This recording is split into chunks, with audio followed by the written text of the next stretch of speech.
Le bonheur, cette quête universelle et sans fin, a été abordée par de nombreux penseurs à travers l'histoire.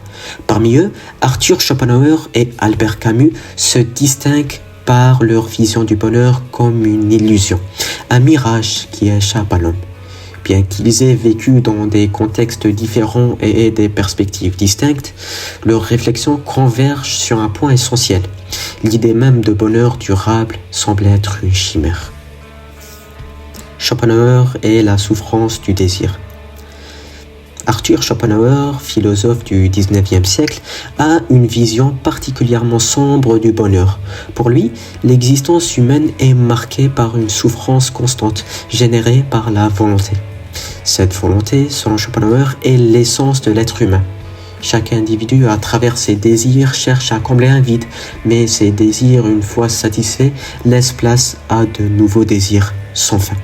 Pour le philosophe, cette quête perpétuelle conduit inévitablement à la frustration et à la souffrance, ce qui rend le bonheur inaccessible.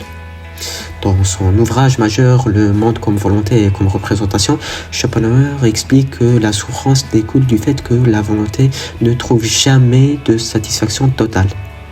Les désirs ne cessent d'émerger, et chaque moment de plaisir ou de contentement est vite remplacé par le manque. Le bonheur, selon lui, serait donc une illusion. Le véritable soulagement ne pourrait venir que de la renonciation au désir. La seule solution que Schopenhauer propose pour échapper à cette souffrance est un ascétisme radical, une forme de renoncement volontaire à la recherche du plaisir.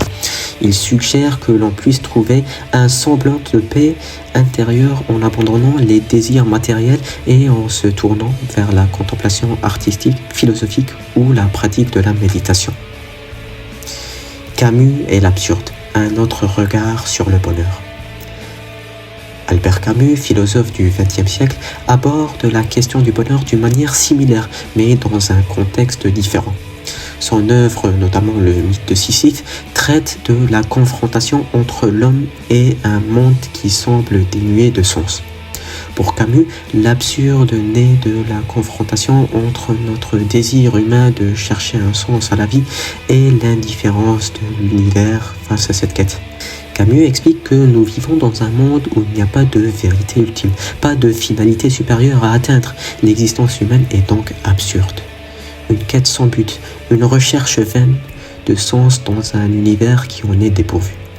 Il compare cette condition à celle de Sisyphe, condamné à pousser un rocher éternellement sans jamais atteindre le sommet de la montagne. Pourtant, Camus ne voit pas dans cette situation une cause de désespoir, mais un acte de révolte. Il affirme que même si la vie est absurde, l'homme peut choisir de la vivre pleinement, de lutter contre l'absurde sans se résigner. Le bonheur dans la pensée de Camus n'est pas une destination à atteindre, mais plutôt une manière de vivre, une façon d'être dans le monde tout en sachant qu'il est absurde. Il nous invite à approuver cette réalité, à accepter l'absurdité sans jamais chercher à la fuir, et ainsi à trouver une forme de liberté. Cette liberté, selon Camus, permet de vivre avec intensité, de savourer les petits moments de la vie, même s'ils sont éphémères et dénués de sens ultime. La convergence et la divergence. Bien que Schopenhauer et Camus abordent tous deux la quête du bonheur sous un jour sombre, leur approche diffère radicalement. Schopenhauer voit dans le désir humain une source incessante de souffrance et propose une solution dans le renoncement. Selon lui, la souffrance est inévitable et seule la négation du désir peut conduire à un soulagement durable. Camus, quant à lui, ne rejette pas la vie et ses désirs, mais insiste sur l'importance de vivre pleinement l'existence, même si celle-ci est absurde.